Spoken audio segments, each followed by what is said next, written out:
السلام علیکم ورحمۃ اللہ وبرکاتہ۔ ایک بھائی نے سوال پوچھا، وہ کہتے ہیں کہ ہم نے یہ سنا ہے کہ اگر کھانے کے اندر زہر بھی ہو تو 3 مرتبہ سورہ قریش اس کو اگر پڑھ لیا جائے تو اس زہر کا اثر جو ہے وہ زائل ہو جاتا ہے، اس بندے کو اس کا اثر نہیں ہوتا۔ کیا یہ حدیث پاک کے اندر آیا ہے؟ اس کی کیا شرعی حیثیت ہے، وہ ہمیں بتا دیں۔ اس بات کو اپنے ذہن کے اندر رکھیں کہ اکثر ایسے وظائف جو ہوتے ہیں، وہ جو عامل حضرات ہوتے ہیں ان کے تجربے کے اندر کوئی بات آتی ہے اور وہ اس کو کرتے ہیں تو وہ اس ایسے وظائف لوگوں کو بتا دیتے ہیں کہ اس طرح کرنے سے جو ہے وہ اثر زائل ہو جاتا ہے، زہر کا اثر نہیں ہوتا۔ تو یہ حدیث پاک کے اندر نہیں آیا۔ قرآن پاک سارے کا سارا شفا ہے۔ اللہ رب العزت نے قرآن پاک کے اندر خود ارشاد فرمایا کہ وَنُنَزِّلُ مِنَ الْقُرْآنِ مَا هُوَ شِفَاءٌ وَرَحْمَةٌ لِّلْمُؤْمِنِينَ کہ قرآن پاک جو ہے یہ مومنوں کے لیے شفا ہے۔ تو یہ جو کسی عامل صاحب نے یہ مسئلہ بتایا ہوگا، انہوں نے یہ اپنے تجربے سے یہ بات کہی ہوگی، بہرحال حدیث پاک کے اندر نہیں آیا۔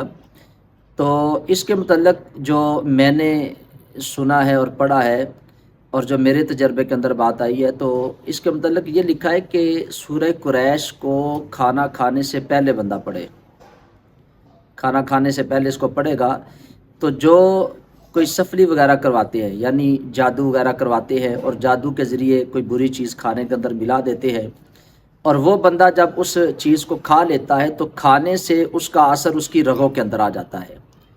اب وہ پھر کسی بیماری کی صورت میں ظاہر ہوتا ہے، بندہ ٹیسٹ وغیرہ بھی کرواتا ہے تو اس کے اندر کچھ نہیں آتا، اکثر ایسے لوگ یہ بات کہتے ہیں۔ تو ایسی صورت میں جو لکھا گیا ہے یہ حدیث پاک کے اندر نہیں آیا، یہ میں نے جو اپنے لوگوں کو دیکھا ہے اور جو عامل لوگ ہیں وہ بات کہتے ہیں، ایک تجربے کے اندر جو ان کے تجربے کے اندر بات آئی ہے تو انہوں نے اس بات کو لکھا ہے، تو وہ میں آپ کو بتا رہا ہوں۔ تو اس کے متعلق کہ سورہ قریش کو کھانا کھانے سے پہلے بندہ 1 مرتبہ پڑھے تو اگر کوئی جادو وغیرہ کا اثر ہے تو اس سے زائل ہو جاتا ہے، وہ بندے کے اوپر اثر پھر نہیں کرتا۔ تو یہ ایک اچھا عمل ہے، آپ کریں تو اس میں کوئی حرج بھی نہیں۔ تو یہ ایک ویسے بھی برکت کے لیے ہے، قرآن پاک کی تلاوت ہو جاتی ہے، باوضو بندہ ہو تو اس کو پڑھنے کے بعد پھر کھانا کھائے گا تو اس کے اوپر جو ہے وہ جادو وغیرہ کا اثر نہیں ہوتا۔